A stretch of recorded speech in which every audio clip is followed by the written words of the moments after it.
Greetings to another episode of Fun with Zain and Mickey. Today on the show, we're going to be reciting some poetry in our story. That's right. But which poetry are we going to do, Zain? One of my favourites, Mickey. The Walrus and the Carpenter. Ooh, goody. We can even ask our friends to act out into fun. That sounds like a great idea, Mickey. But who's going to be reading our poems? I am. Who said that? Don't worry about me. I will take over. Okay.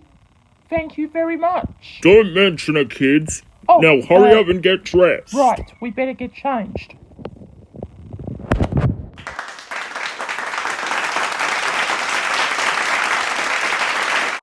The sun was shining on the sea, shining with all his might. He did his very best to make the billows smooth and bright, and this was odd because it was the middle of the night. The Walrus and the Carpenter were walking close at hand. They wept like anything to see such qualities of sand. If only this would be cleared away, they said, it would be grand. If 7 maids with 7 mobs swept it for half a year, do you suppose they would get it clear? I doubt it, said the Carpenter, and shed a bit of tear. Oh, Oysters, come and walk with us, the Walrus did beseech. A pleasant walk, a pleasant talk, along the briny beach. We cannot do more than 4 to give a hand to each. Yet the Oyster shook her head, looked at him, and never a word she said. Meaning to say that he did not choose to leave her oyster bed. The 4 young oysters hurried up, eager for the treat. Their coats were brushed, their faces washed, their shoes were clean and neat. And this was odd, you know, because they haven't any feet. Hey, I have feet. Just stick to the story already, you good for nothing piece of... Easy there, Mr. Narrator. This is a children's channel. We just haven't got to monetize yet. Oh. The time has come, the Walrus said, to talk of many things, of shoes and ships and sealing wax, of cabbages and kings, and while the sea is boiling hot, and whether pigs have wings. But wait a minute, the Oyster cried, before we have our chat, for some of us are out of breath and all of us are fat. No hurry, said the Carpenter. He thanked him much for that. A loaf of bread, the Walrus said, is what we chiefly need. Pepper and vinegar besides are very good indeed. Now you're ready, Oysters dear, we can begin to feed.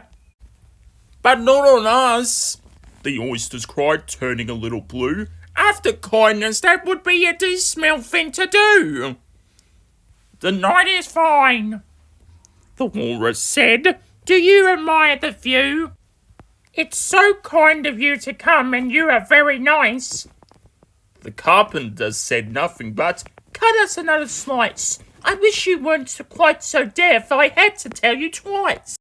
It seems a shame, the Walrus said, to place them such a trick, after we brought them out so far, and make them trot so quick. The Carpenter said nothing but, the butter's spread too thick. I weep for you, the Walrus said. I deeply sympathise. With sobs and tears he sorted out of those of the largest size, holding his pocket handkerchief before his steaming eyes. Oh, Oysters, said the Carpenter, you had a pleasant run.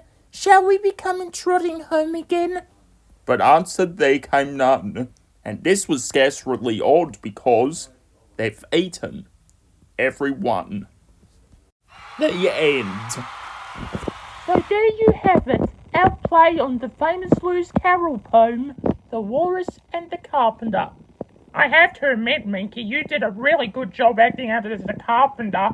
Why, thank you, Zain.